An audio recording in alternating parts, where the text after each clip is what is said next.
Hi everyone, स्वागत है आपका अपने एप्लीकेशन साथ ही साथ अपने यूट्यूब चैनल क्रेजी पॉलिटेक्निक पे।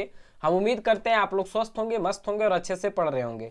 तो आज हम लोग फिफ्थ सेम इलेक्ट्रिकल के लिए या कहिए फिफ्थ सेम के जितने भी स्टूडेंट हैं जो कि ओपन इलेक्टिव में इलेक्ट्रिक व्हीकल्स लिए हैं उनके लिए एक पार्टिकुलर सेशन, एक तरह से कहिए complete dedicated syllabus oriented session हम लेकर आए हैं, जिसमें कि आपके सिलेबस के according total A to Z point आपको पढ़ाए जाएंगे।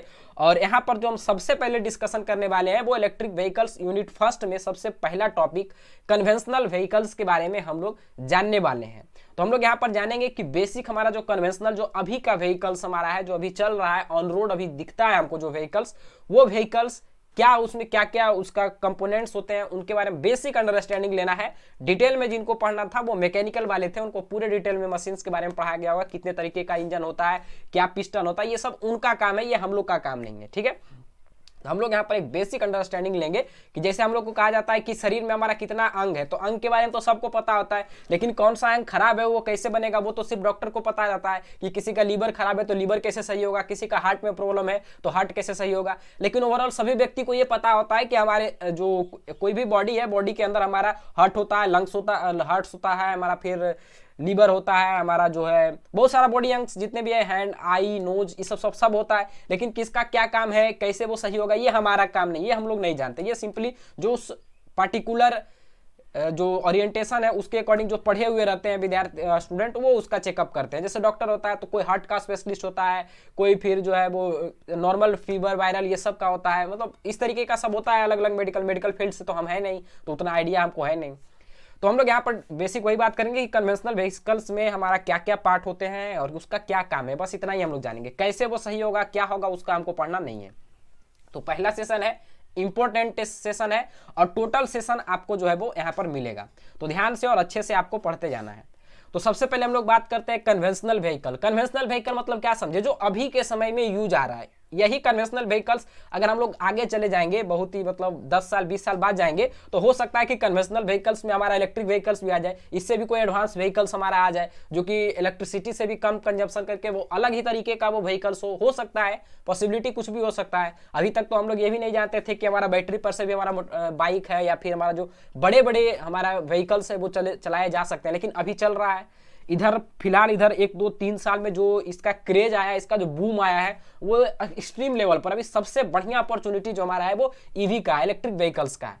जहां पर देखिए आपको इलेक्ट्रिक व्हीकल्स आपको दिख जाएगा। जैसे अभी आप लोग नॉर्मल सबसे जो छोटा और सबसे नॉर्मल व्हीकल्स है जो कि सभी लोग देखे होंगे, वो हमारा है जिसको हम लोग टोटो कहते हैं जनरल भाषा में। जो बैटरी पर चलने वाले ऑटो होते हैं, छोटे मिनी ऑटो, उसको हम लोग टोटो कहते हैं। तो वो सभी, चाहे इंडिया के किसी भी एरिया में आप रहते होंगे, सभी एरिया में उस तरीके का व्हीकल्स आपको देखने को मिलता होगा। तो ये नेक्स्ट टॉपिक में हम लोग ईवी पर बात करने वाले हैं। अभी जो हम लोग जनरली बात करेंगे वो कन्वेंशनल व्हीकल्स के बारे में बात करेंगे। कन्वेंशनल व्हीकल मतलब क्या, कि वैसा व्हीकल्स जो हमारा डीजल, पेट्रोल, गैसोलीन, ये ओवरऑल गैसोलीन से हमारा जो चलता है, उन सारे व्हीकल्स के बारे में हम लोग डिस्कशन करने वाले हैं। जिसमें कि हमारा एक कंबसन इंजन होता है, जिसमें कि हमारा फ्यूल्स जाकर एयर के संपर्क में आने के बाद वो जलता है, जलने के बाद वो प्रेशर क्रिएट करता है, और उस प्रेशर के कारण रोटेटरी मैकेनिज्म होता है, जिससे कि हमारा जो है वो व्हीकल्स रोटेट करता है। व्हीकल्स जो हमारा है वो एक जगह से दूसरी जगह जाता है। तो ये हमारा होता है कन्वेंशनल व्हीकल, जो कि हमारा पहला था। अगर सबसे पहला कन्वेंशनल व्हीकल की आप बात करेंगे तो सबसे पहले जो हमारा व्हीकल्स चलता था वो हमारा क्या था, तो बैलगाड़ी था, टमटम था, ये सब क्या था, सबसे पहला और सबसे पुराना कन्वेंशनल व्हीकल्स आप इसको कह सकते हैं। जनरली इसी का उपयोग होता था। लेकिन जैसे जैसे दुनिया मॉडर्न होती गई, जैसे जैसे नए नए आविष्कार होते गए, फिर हमारा एक ऐसा समय आया कि वो बैलगाड़ी के जगह पर, क्योंकि उसका कैपेसिटी उतना नहीं था कि उतना ज़्यादा हैवी लोड को वो मतलब बियर कर सकता था, ढो सकता था, तो उसी के जगह पर फिर हमारा जो आया वो पेट्रोल इंजन आया, फिर डीजल इंजन आया। मतलब अलग अलग तरीके का हमारा जो है वो आईसी इंजन आए, कंबसन इंजन ओवरऑल आए। और उसके बाद जो है वो बैलगाड़ी का क्रेज कम गया। बैलगाड़ी अब बहुत ही कम आप देखिएगा एरिया में, जहां पर कि गांव के एरिया में भी अब जनरली इसका उपयोग नहीं होता। जनरली गांव में भी अब जो देखिएगा तो आप ट्रैक्टर या ट्रक, जो हमारा ट्रैक्टर जिसको कहते हैं, या ट्रक, जनरली यही सब ओवरऑल होता है। मान लो ढुलाई के लिए हम लोग ट्रक का उपयोग कर लेते हैं, खेत में जो काम होता है उसके लिए हम लोग ट्रैक्टर का उपयोग कर लेते हैं। तो उस तरीके का हम लोग अभी जो हमारा यूज हो रहा है वो हमारा कौन सा यूज हो रहा है, तो वो हमारा कन्वेंशनल व्हीकल्स के रूप में जो अभी तक यूज हो रहा है वो हमारा डीजल और पेट्रोल इंजन ओवरऑल हो रहा है। लेकिन अब इधर कुछ ज़्यादा नहीं, मुश्किल से 5 से 6 साल के अंदर देखिएगा कि जितने भी हमारा ईवी मतलब जितने भी कन्वेंशनल व्हीकल्स हैं उसको अपग्रेड करके इलेक्ट्रिक व्हीकल्स में कन्वर्ट कर दिया जाएगा। इसका रीजन्स है क्यों इसको हम लोग कन्वर्ट करेंगे, इसका रीजन है, पहला रीजन क्या है कि हमारा अभी जो सिनेरियो देखने को आपको मिल रहा है, इस सिनेरियो के अनुसार हमारे देश में पेट्रोलियम का उत्पाद बहुत ही कम, बहुत ही रेयर अमाउंट में होता है। हम लोग जनरली इसको क्या करते हैं, इंपोर्ट करते हैं। और जब हम किसी दूसरे कंट्री से इसको इंपोर्ट कर रहे हैं, मतलब दूसरे कंट्री पर हमारा डिपेंडेंसी बना हुआ है कि अगर हमको गाड़ी चलाना है, हमको व्हीकल्स चलाना है, conventional vehicles, petrol vehicles, diesel vehicles, इस तरीके के व्हीकल्स को चलाना है, तो हमें दूसरे देश पर डिपेंड रहना पड़ेगा। तो उस डिपेंडेंसी को खत्म करने के लिए हम लोग जो है वो ईवी को लाने, मतलब इलेक्ट्रिक व्हीकल्स को लेकर आ रहे हैं। इसमें क्या है कि हम लोग जो है वो इसको या तो हमारे जो इंडिया है वहाँ पर कोल की अवेलेबिलिटी अच्छा खासा है, जिससे कि जनरली हमारा इलेक्ट्रिसिटी का प्रोडक्शन हम लोग कोल जलाकर कर लेते हैं। तो वहाँ पर से उस इलेक्ट्रिसिटी को हम लोग स्टोर करेंगे बैटरी में, उसको चार्ज करके बैटरी में स्टोर करेंगे और उस एनर्जी का यूटिलाइज करके हम लोग जो है वो व्हीकल्स को बनाएंगे और उसको फिर हम लोग जो है वो यूज करेंगे। बहुत ही तरीके का ईवी होता है, वो हम लोग नेक्स्ट लेक्चर में समझेंगे। तो पहला नीड ये था कि हम लोग जो है वो विदेश से जो हमारा तेल आता था, इंपोर्ट हम लोग करते थे, उसका डिपेंडेंसी हम लोग खत्म करना चाह रहे हैं। और अभी के दिन में देखा जाए तो उसका जो कॉस्टिंग है वो भी बहुत ही ज्यादा पड़ रहा है। मिनिमम आपको 100, 150, 120, 80, 90 इस रेंज में आपको हमेशा तेल का प्राइस आपको देखने को मिलता है, जो कि एक बहुत ही ह्यूज अमाउंट आप कह सकते हैं कि पे कर रहे हैं। अगर पाकिस्तान को हम छोड़ दे तो पाकिस्तान तो उसका तो कुछ कहना ही नहीं है, उनका तो अलग ही सिनेरियो है, वहां पर तो 300, 350 का तेल मिल रहा है, तो उससे नहीं। लेकिन अगर आप इंडिया एक जिसको कि हम लोग पांचवा विकसित कह सकते हैं कि एक अच्छा नेशन है, जहां पर कि ह्यूज अमाउंट ऑफ इन्वेस्टमेंट किया जा सकता है, जहां पर कि ग्रोथ रेट जिसका बहुत अच्छा है, वहां पर तेल का प्राइस अगर इतना हैवी होगा, इस तरीके का तेल का प्राइस होगा, तो जाहिर सी बात है कि इसको ग्रो करने में बहुत ही समय लगेगा। तो इस डिपेंडेंसी को खत्म करने के लिए ईवी को लाया गया। तो पहला प्रॉब्लम तो यह था कि हमारा तेल का अवेलेबिलिटी उतना अच्छा नहीं था, और था भी तो बहुत ही कॉस्टलियर पड़ रहा था।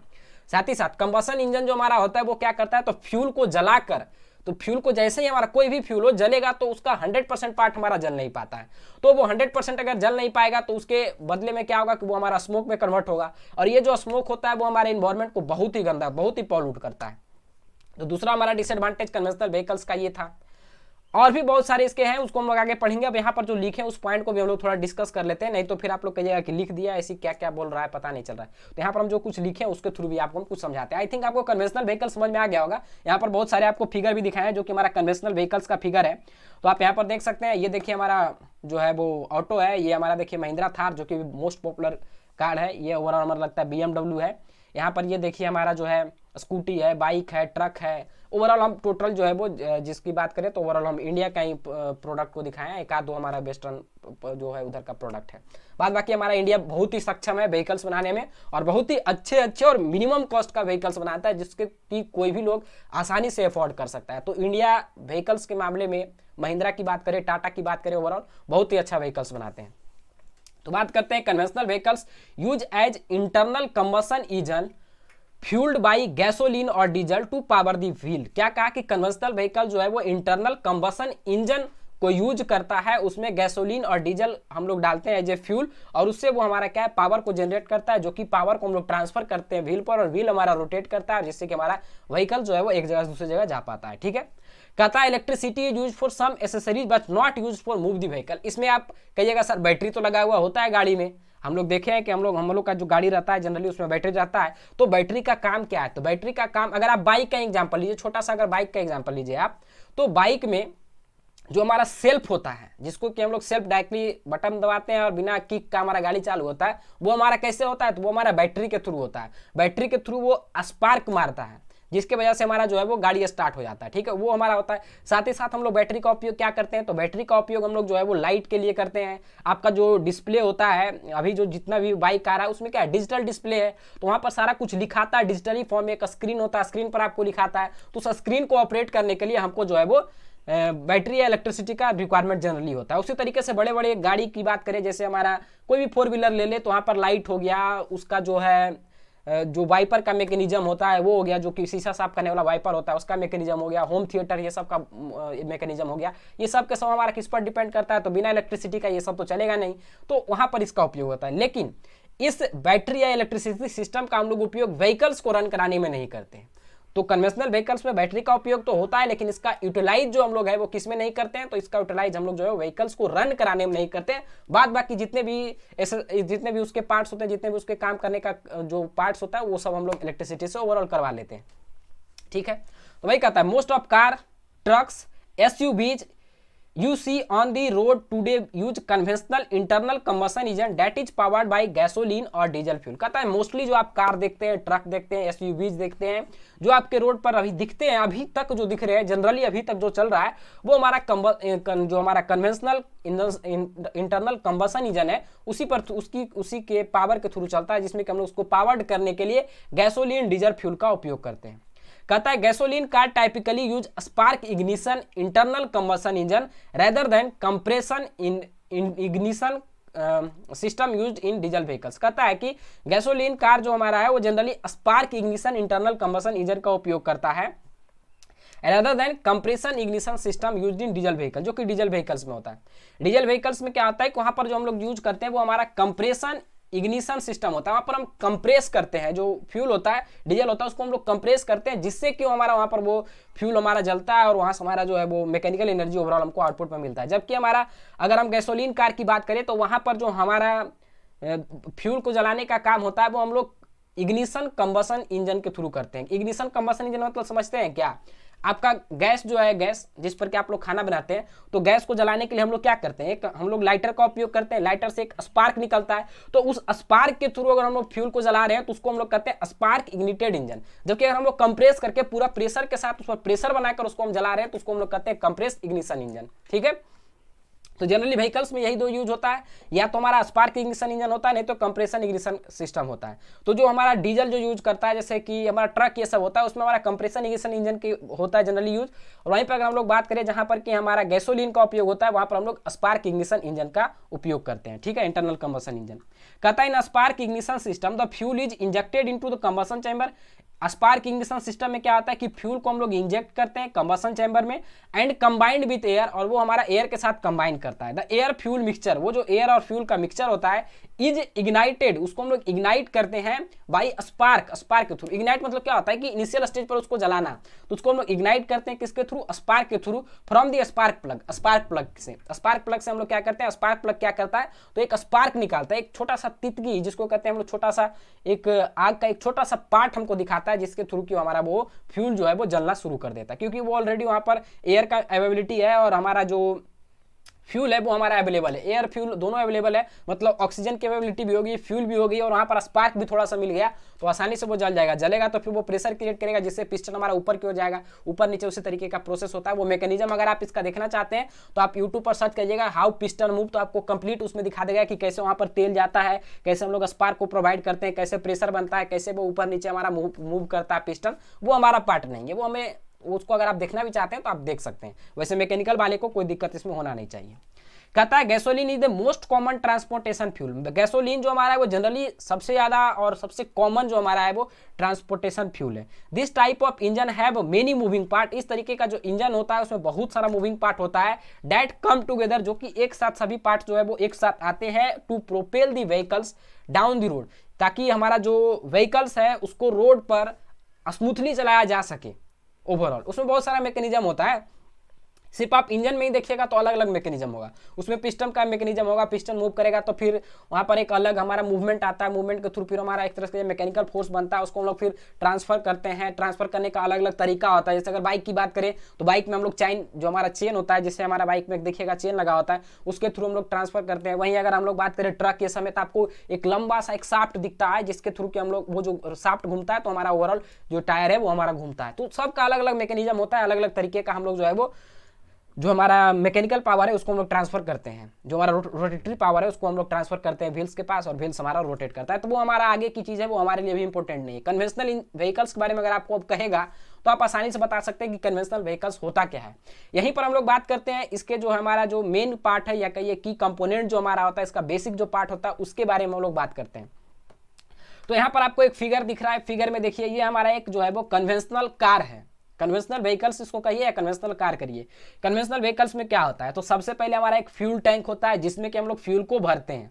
हम लोग पेट्रोल पंप पर जाते हैं और हमारा जो है वो फ्यूल को वहाँ पर से डाल लेते हैं। तो ये देखिए हमारा फ्यूल को इंजेक्ट करने के लिए यहाँ पर देखिए डाला गया है, फ्यूल को वहाँ पर स्टोर करने के लिए, या जो हमारा स्टेशन होता है जिसको कि हम लोग कहते हैं, क्या कहते हैं उसको, जहाँ पर तेल भराता है उसको हम लोग कहते हैं पेट्रोल पंप। वहाँ पर पेट्रोल पंप से हम लोग देखिए यहाँ पर इसके थ्रू ये जो आपको नोजल दिख रहा है, या जो हैंडल दिख रहा है इसके थ्रू हम लोग क्या करते हैं, तो तेल को हम लोग स्टोर कर लेते हैं एक टैंक में, जहाँ पर कि तेल हमारा स्टोर होता है, तो इसको हम लोग कहते हैं फ्यूल फिलर। ठीक है, उसके बाद यहाँ पर ये देखिए क्या है, फ्यूल टैंक जिसमें कि तेल हमारा स्टोर हो जाएगा। फिर यहाँ पर ये क्या है, फ्यूल पंप, जो कि फ्यूल को पंप करके कहाँ तक पहुँचाएगा, इंजन तक पहुँचाएगा। तो फ्यूल को पंप करके इंजन तक पहुँचाने के लिए फ्यूल पंप का उपयोग करते हैं। यहाँ पर हमारा एग्जॉस्ट सिस्टम है, जहाँ पर कि अगर ये फ्यूल यहाँ पर जलेगा तो कंप्लीट तो जलेगा नहीं, कुछ ना कुछ पार्ट उसका जो है वो नहीं जल पाएगा, तो वो स्मोक के फॉर्म में निकलेगा। तो उसको हम लोग जो है वो इस एग्जॉस्ट सिस्टम से बाहर की ओर ले लेते हैं। ये हमारा फ्यूल लाइन है, ओवरऑल दिखा रहा है। ये हमारा ट्रांसमिशन है, जो कि हमारे यहाँ मैकेनिकल पावर है, उसको ये ट्रांसमिट करेगा। मैकेनिकल पावर जो वहाँ पर इंजन हमारा जब रोटेट करेगा तो उसमें रोटेटरी पावर आएगा, एक तरह से रोटेशनल पावर आएगा, उस पावर को ट्रांसमिट करेगा। तभी तो ट्रांसमिट कहाँ करता है, पीछे वाली चक्की के पास करता है, तो वहाँ पर ट्रांसमिट करता है, जो कि शाफ्ट के थ्रू, चैन के थ्रू, जैसे जैसा मैकेनिज्म होता है, जैसा इंस्ट्रूमेंट, जैसा मतलब व्हीकल्स होता है, उसके अनुसार हम लोग इसको ट्रांसफर करते हैं।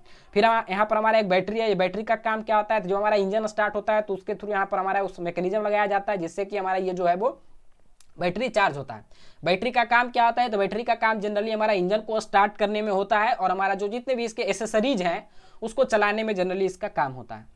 यहाँ पर देखिए फ्यूल इंजेक्शन सिस्टम है, जो यहाँ पर से फ्यूल आया तो फ्यूल को इंजन में इंजेक्ट करने के लिए यहाँ पर फ्यूल इंजेक्शन सिस्टम होता है। Internal combustion engine, spark ignited engine है, ये हमारा ओवरऑल इंजन के बारे में बता रहा है। और electronic control module, electronic control module होता है, जो कि पूरे के पूरे कार को हमारा कंट्रोल करने का काम करता है। इलेक्ट्रॉनिक कंट्रोल मॉड्यूल मतलब क्या, जो आपको डिस्प्ले दिखता है, कार में भी जाइएगा तो वहाँ पर आपको एक डिस्प्ले दिखता है, जहाँ पर उस कार के स्पीड को बताया जाता है, किसका स्पीड क्या है, उसके बाद हमारा उसमें सारा कुछ बता देता है, कितना किलोमीटर हमारा ये चला है, कौन सा डोर ओपन है, कौन सा डोर लॉक है, मतलब A to Z कितना फ्यूल हमारा बचा हुआ है, कितना यूटिलाइज हो गया, क्या चीज़ हमारा। कभी कभी तो ऐसा होता है कि बहुत सारे ऐसे मैकेनिज्म होते हैं जहाँ पर क्या आपको बता भी देगा कि गाड़ी के कौन से पार्ट में हमारा फॉल्ट आ गया। ये सब जो है वो ये हमारा किस में आता है, तो इलेक्ट्रॉनिक कंट्रोल मॉड्यूल में आता है। उसमें सारा कुछ का जो गाड़ी का ओवरऑल कंट्रोल जो है वो इलेक्ट्रॉनिक मीडियम के थ्रू, इलेक्ट्रॉनिक्स के थ्रू हम लोग जो उसको कंप्लीट कंट्रोल करते हैं, उसको हम लोग इलेक्ट्रॉनिक कंट्रोल मॉड्यूल या ECM कहते हैं। ठीक है, तो इसी के बारे में हम लोग यहाँ पर कुछ पॉइंट लिखे हैं, उस पॉइंट को हम लोग समझते हैं। तो देखिए क्या कहता है कि सबसे पहले हमारा कहता है कि हमारा इसमें क्या है, बैटरी। बैटरी का काम क्या है, तो they provide electricity to start the engine and power vehicles electronic accessories. क्या कहता है, इसका काम क्या है, तो इसका काम है हमारा इंजन को स्टार्ट करने का, और साथ ही साथ जो हमारा पावर व्हीकल्स, जो हमारा व्हीकल्स का इलेक्ट्रॉनिक्स और एसेसरीज है, हमारा जो व्हीकल्स का इलेक्ट्रॉनिक एसेसरीज है उसको वो रन कराने का काम करता है। कौन, हमारा बैटरी।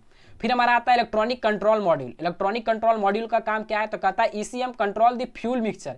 फ्यूल मिक्सचर को कंट्रोल करता है, इग्निशिंग टाइमिंग को कंट्रोल करता है, and emission system monitor the operation of vehicles. Vehicles कैसे ऑपरेट कर रहा है उसको मॉनिटर करने का काम करता है। Safe guard the engine from abuse. System को, जो हमारा इंजन है, इंजन को सेफ गार्ड एक तरह से प्रोवाइड करता है, सेफ्टी प्रोवाइड करता है।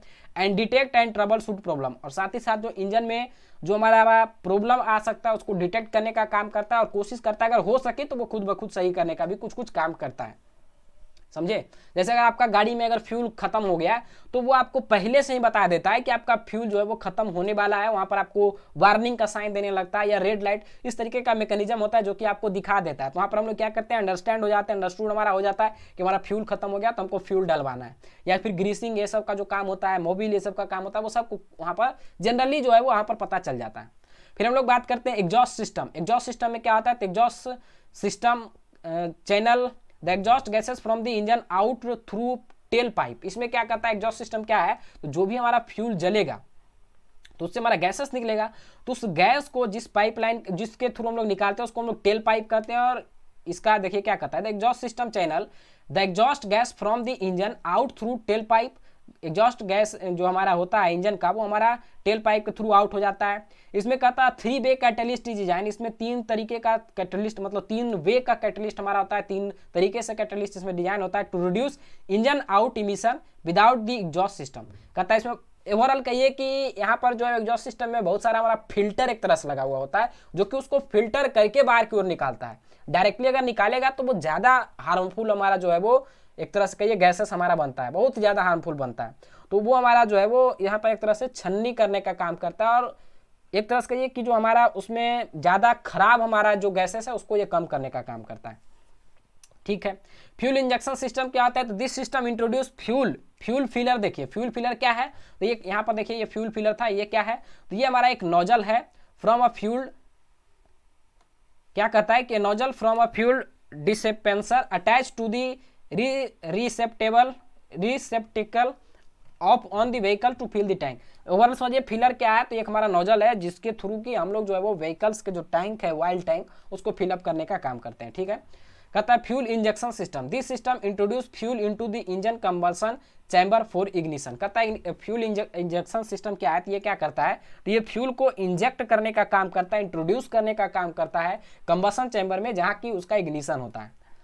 फ्यूल लाइन क्या है, तो मेटल ट्यूब और फ्लेक्सिबल हाउस। फ्यूल लाइन क्या है, तो फ्यूल लाइन हमारा एक मेटल ट्यूब, एक तरह से ये पाइप है, तो वही कहता है मेटल ट्यूब और flexible hose transfer fuel from the tank to the engine fuel injection system. ये हमारा एक पाइप होता है जो कि टैंक जो हमारा जिसमें कि हम तेल को स्टोर किए थे वहां से तेल को ये पहुंचाने का काम करता है, कहां पर, तो इंजेक्शन सिस्टम में। फ्यूल पंप की बात हम लोग करते हैं, कहता है pump that transfer fuel from tank to engine fuel injection system via the fuel line. Fuel line के थ्रू जो हमारा फ्यूल पंप क्या है, तो देखिए डायरेक्टली तो हमारा आएगा नहीं तेल वहां पर से, तो पंपिंग करने का काम होता है, वहां पर से तेल को खींच कर जो पहुंचाता है हमारा फ्यूल मतलब इग्निशन सिस्टम के पास, तो उसको हम लोग कहते हैं फ्यूल पंप, और जिसके थ्रू आता है उसको हम लोग फ्यूल लाइन कहते हैं। ठीक है, फिर हमारा फ्यूल टैंक, तो कहता है this tank store gasoline on board the vehicles until it needed by the engine. कहता है कि फ्यूल टैंक क्या करता है, तो फ्यूल टैंक गैसोलीन या जो भी हमारा ऑयल है उसको स्टोर करने का काम करता है, और जब हमारा इंजन का रिक्वायरमेंट होता है तब उसको पहुंचाता है, जब उसको रिक्वायरमेंट नहीं होता है तब तक वो उस तेल को या वो हमारा जो फ्यूल है उसको वो स्टोर करने का काम करता है। फिर हमारा आता है internal combustion engine, spark ignition engine generally हम लोग यूज करते हैं गैसोलीन के केस में। तो कहता है कि in this configuration fuel is injected into either the intake manifold और कंबशन चैम्बर। ये अगर आपको याद नहीं रहे तो ये तो याद रहेगा कि कंबशन, कहता है कि इस कॉन्फ़िगरेशन में फ्यूल को हम लोग इंजेक्ट करते हैं किसमें, कंबशन चैम्बर में, where it is combined with air, जहां पर कि ये जो तेल है, ये जो हमारा जो गैसोलीन है, ये हमारा क्या होता है, मिलता है एयर के साथ, and the air fuel mixture is ignited, और एयर फ्यूल मिक्सचर को हम लोग इग्नाइट करते हैं by spark from the spark plug, spark plug से स्पार्क देकर हम लोग उसको इग्नाइट करने का काम करते हैं। फिर बात आता है ट्रांसमिशन का, तो कहता है transmission transfer mechanical power from the engine और electric traction motor to drive the wheel. कहता है कि ट्रांसमिशन के नाम से ही पता चल रहा था कि ट्रांसमिट करेगा, तो क्या ट्रांसमिट करेगा, तो इंजन हमारा मैकेनिकल पावर को जनरेट करता है, उस मैकेनिकल पावर को ट्रांसमिट करना है हमारा व्हील के पास, तो वो ट्रांसमिशन जो होता है वो हमारा अलग अलग प्रोसेस होता है, सॉफ्ट प्रोसेस से भी होता है, नहीं तो जनरली हम लोग चेन का उपयोग करते हैं, जैसा बाइक में देखिएगा तो वहाँ पर हमारा चेन के थ्रू हमारा ट्रांसमिशन होने का ये काम होता है। तो आई थिंक आपको इसके की कॉन्सेप्ट जो हमारे हो सकते हैं हमारे कन्वेंशनल, इसी तरीके से सभी जो व्हीकल्स होते हैं उसमें सारा में यही तरीके का हमारा काम होता है। तो ओवरऑल इसमें क्या क्या मेन पार्ट होते हैं उसके बारे में आपको अच्छे से समझ में आ गया होगा। अब हम लोग बात कर लेते हैं थोड़ा सा एडवांटेज और डिसएडवांटेज की। तो हमारा जो कन्वेंशनल इंजन है, इसका जो कन्वेंशनल हमारा व्हीकल्स की बात करें एज कंपेरिजन टू हमारा ईवी इलेक्ट्रिक व्हीकल्स के केस में, तो हमारा इसका कॉस्ट जो होता है, परचेजिंग कॉस्ट, वो हमारा कम होता है। किसका, कन्वेंशनल व्हीकल्स का, मतलब गैसोलीन व्हीकल्स या डीजल पेट्रोल ये सब का जो व्हीकल्स होता है उसका जनरली हमारा परचेजिंग कॉस्ट जो होता है वो हमारा थोड़ा कम होता है as comparison to EV electric vehicles. फिर हमारा कहता है एवरेज रेंज ऑफ 300 से 400 mile on full tank of the gas. अगर हम लोग टैंक को फुल करवा लेते हैं जनरली तो 300-400 माइल का एवरेज दे देता है। ये गाड़ी पर डिपेंड करता है, उसके टैंक के कैपेसिटी पर डिपेंड करता है। ठीक है, कहता है मोर पावर फॉर एक्सेलरेटिंग, ज्यादा पावर हमको देता है, एक तरह से एक्सेलरेटिंग करने के लिए हमको ज्यादा पावर प्रोवाइड करता है। फिर हमारा कहता है इजी टू फ्यूल अप, इसको हम लोग आसानी से भर सकते हैं क्योंकि बहुत सारे हमारा जो फ्यूल टैंक है प्लेंटी पर भरा हुआ है। आप जब जाइएगा अगर हाईवे पर तो हर एक 1-1.5 किलोमीटर पर या 2 किलोमीटर पर 5 किलोमीटर के रेंज में आपको एक ना एक पेट्रोल पंप हमेशा मिल जाता है जहां पर कि हम उस टैंक को, अपना जो टैंक है उसको फुलफिल कर सकते हैं। लेकिन अभी अगर बात करिएगा ईवीज के केस में, तो अभी ईवीज को चार्ज करने के लिए जनरली बहुत ही कम स्टेशन बने, लेकिन धीरे धीरे वो सब अपग्रेड हो रहा है। मुश्किल से आप मैक्सिमम 4 से 5 साल देख लीजिए, 5 साल में आपको बहुत सारे हमारा ईवीज का स्टेशन मिल जाएगा जहां पर कि आप उसको चार्ज कर सकते हैं। एक तरह से ये उसका जो हमारा, जैसे हमारा कन्वेंशनल कार का पेट्रोल पंप होता है उसी तरीके से हमारा ईवीज का चार्जिंग स्टेशन हो जाएगा बहुत सारा। अब इसका डिसएडवांटेज क्या है, तो डिसएडवांटेज सबसे बड़ा यही है कि इसमें पॉल्यूशन ये क्रिएट करता है, जबकि हमारा ईवी पॉल्यूशन नहीं करता है क्योंकि उसमें कुछ है ही नहीं जो कि हमारा बर्न होता है, वो तो मोटर है, जनरली मोटर तो पॉल्यूशन करता नहीं है। Powered by gas and non renewable source, क्योंकि इसको हम लोग चलाने के लिए गैस का या नॉन रिन्यूएबल रिसोर्सेज का उपयोग करते हैं जो कि हमारा लिमिटेड अमाउंट में, ऐसा नहीं है कि वो अनलिमिटेड है। अब तेल, पेट्रोलियम, कोल ये सब हमारा ओवरऑल क्या है, लिमिटेड अमाउंट में है। तो इसका ये भी डिसएडवांटेज है कि हम इसका अगर हम उपयोग करते हैं तो ये सब जो हमारा नॉन रिन्यूएबल रिसोर्सेज है उसको हम लोग बहुत ही जल्दी खत्म करने वाले हैं। तो ये हमारा इसका डिसएडवांटेज है। तो आई थिंक ये सेशन थोड़ा सा लंबा हो गया होगा, पहला सेशन था तो थोड़ा समझाने में ज़्यादा कन्वेंशनल में हम लोग टाइम ले लिए, तो फिर भी आपको यहाँ पर कोई दिक्कत तो होना नहीं चाहिए। और बहुत ही अच्छे तरीके से आप पहला लेक्चर जो हमारा कन्वेंशनल व्हीकल्स का एक ओवरव्यू था, रिव्यू था, उसको आप लोग बहुत ही अच्छे से समझ लिए होंगे। नेक्स्ट लेक्चर में हम लोग ईवी को लेकर आएंगे और ईवी के बारे में हम डिस्कस करेंगे। तो मिलते हैं नेक्स्ट लेक्चर में एक नए कंटेंट के साथ, एक नए जोश के साथ। तब तक के लिए आप लोग अच्छे से इसको नोट डाउन करिए। और जो YouTube वाले विद्यार्थी हैं उनके लिए बता दें कि अगर आप इसका PDF लेना चाहते हैं तो क्रेजी पॉलिटेक्निक ऐप को डाउनलोड करिएगा। वहां पर हम PDF को ओपन रख देंगे, ओपन कर देंगे, वो हमारा लॉक नहीं होगा। तो वहां पर से भी आप इसके PDF के जो भी यहाँ पर पॉइंट लिखे गए हैं उसको अपनी कॉपी में नोट डाउन कर सकते हैं। तो मिलते हैं नेक्स्ट लेक्चर में, तब तक के लिए जय हिंद।